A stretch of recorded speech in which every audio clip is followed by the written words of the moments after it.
Hi there, welcome to my channel. My name is Sarah and I am the Style Coach. If you're new here, you are most welcome. This channel is all about developing your personal style and your confidence. So if that is your thing, then please make sure to join the community here by hitting subscribe and liking the video if you enjoyed it or learned something new.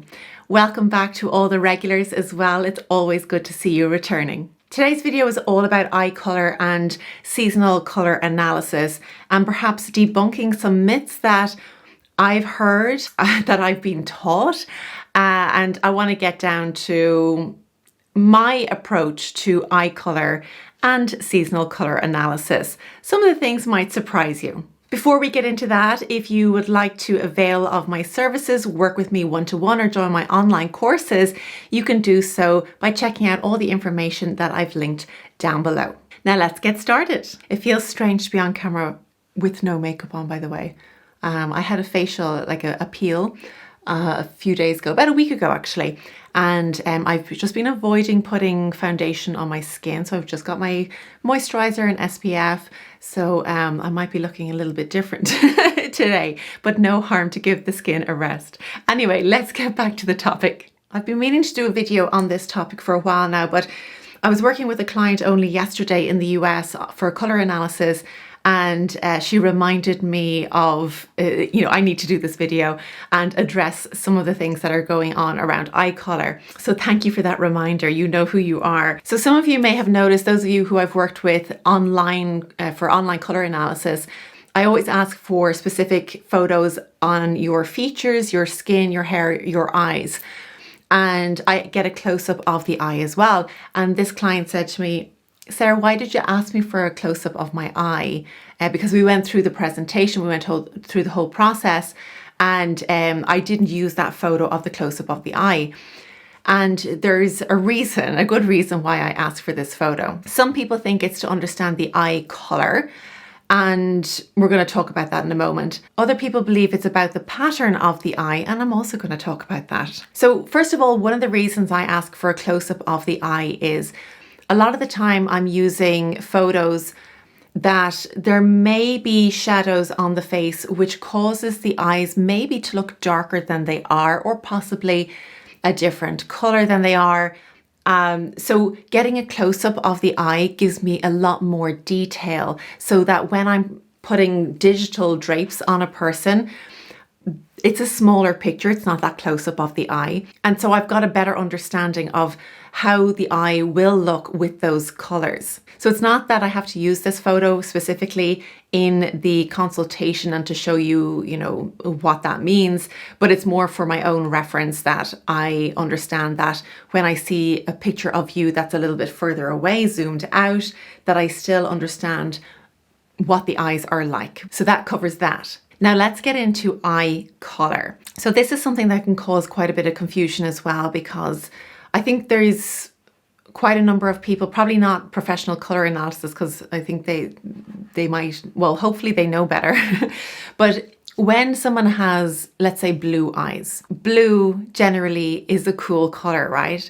But it doesn't mean that that person is on the cooler side of the seasonal colours. I would have done a colour analysis myself about a year ago, possibly, on a woman with more kind of warm tones in her hair, but these bright blue eyes.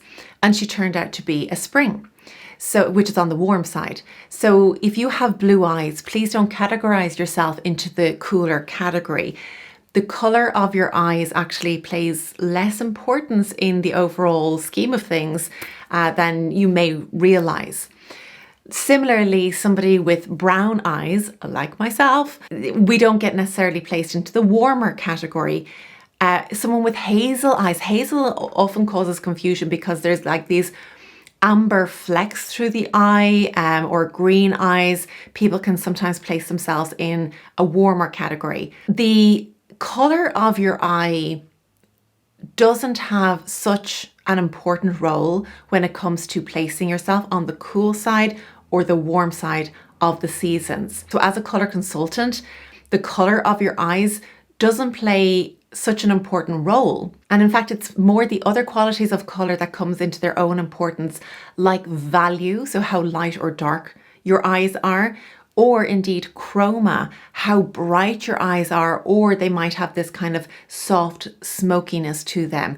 That plays more of a role in placing you in various categories than the color itself. So hopefully that debunks the myth that if you have blue eyes, then you must be on the cool side. And if you have brown eyes or green eyes or hazel eyes, then you must be on the warm side.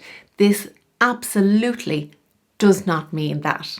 Apart from anything else, I've been working with a few clients only recently actually, and they have told me that their eye color itself has changed. Has anybody experienced that before? Are you somebody who has, like, as a child you had certain color eyes and then as you went through life they changed?